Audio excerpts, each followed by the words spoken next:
की हे नैतिकतेवर झालंय का तब्येतीमुळे झालंय, की पुन्हा चेष्टा गरीब माणसाची. असे कॉमेंट्स करून तुम्ही काय देशमुख कुटुंबाच्या आणि महाराष्ट्राच्या सगळ्या लोक ज्यांनी तळतळ वाटते आज त्यांची चेष्टा करताय तुम्ही. एक तर त्यांनी नक्की त्यांच्या पक्षामध्ये रिझॉल्व्ह केलं पाहिजे की नैतिकता होती का डॉक्टरचा सल्ला होता, याचं उत्तर पहिलं महाराष्ट्राला पाहिजे. आणि हा कुठल्या पक्षाचा मी विरोधक आणि ते सत्तेमध्ये हा विषयच नाही. हा विषय आज महाराष्ट्रामध्ये लोक ओक्साबोक्षी रडली ती फोटो बघून. म्हणजे माणुसकीला काळीमा फासणारे ते फोटो येतो. एवढी क्रूर लोक असू शकतात ह्याच्यावर विश्वासच आपल्याला बसत नाहीये.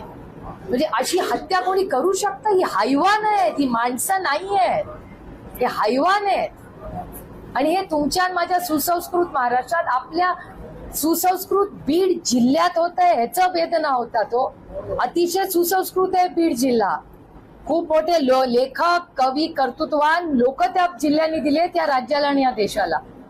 त्या बीड मध्ये असे हैवान आहेत. हे माझा आणि हैवानापर्यंत पोचले कसे? याचा अर्थ त्यांच्या मागे मोठी ताकद होती ना. ती शक्ती कोण होती हे मला माहिती आहे आणि तुम्हाला माहिती आहे. या राज्यातल्या छोट्या छोट्या मुलांना माहिती की हैवान झाले कोणाच्या आशीर्वादाने.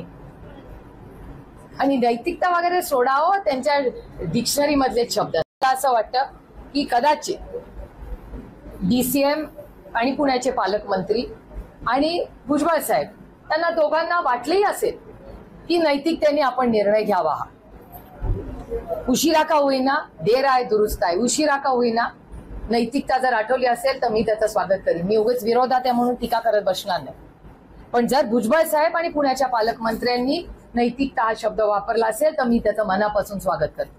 पण उशिरा आलेला आहे का हेही मी म्हणेन. आणि अतिशय प्रांजळपणे, दोघंही माझ्यापेक्षा वयाने मोठे, त्याच्यामुळे त्यांच्या वयाचा मान सन्मान करूनही म्हणेन की तुमसे बहुत ज्यादा उम्मीद थी मुझे. आणि उशिरा आला.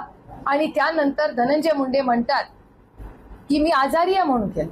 तर ह्याचं स्पष्टीकरण त्यांच्या पक्षाला द्यावं लागेल की हे नैतिकतेवर झालंय का तब्येतीमुळे झालंय, की पुन्हा चेष्टा गरीब माणसाची.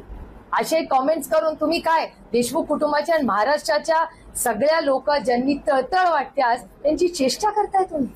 एवढं असंवेदनशील झालंय सरकार आणि हे नेतृत्व.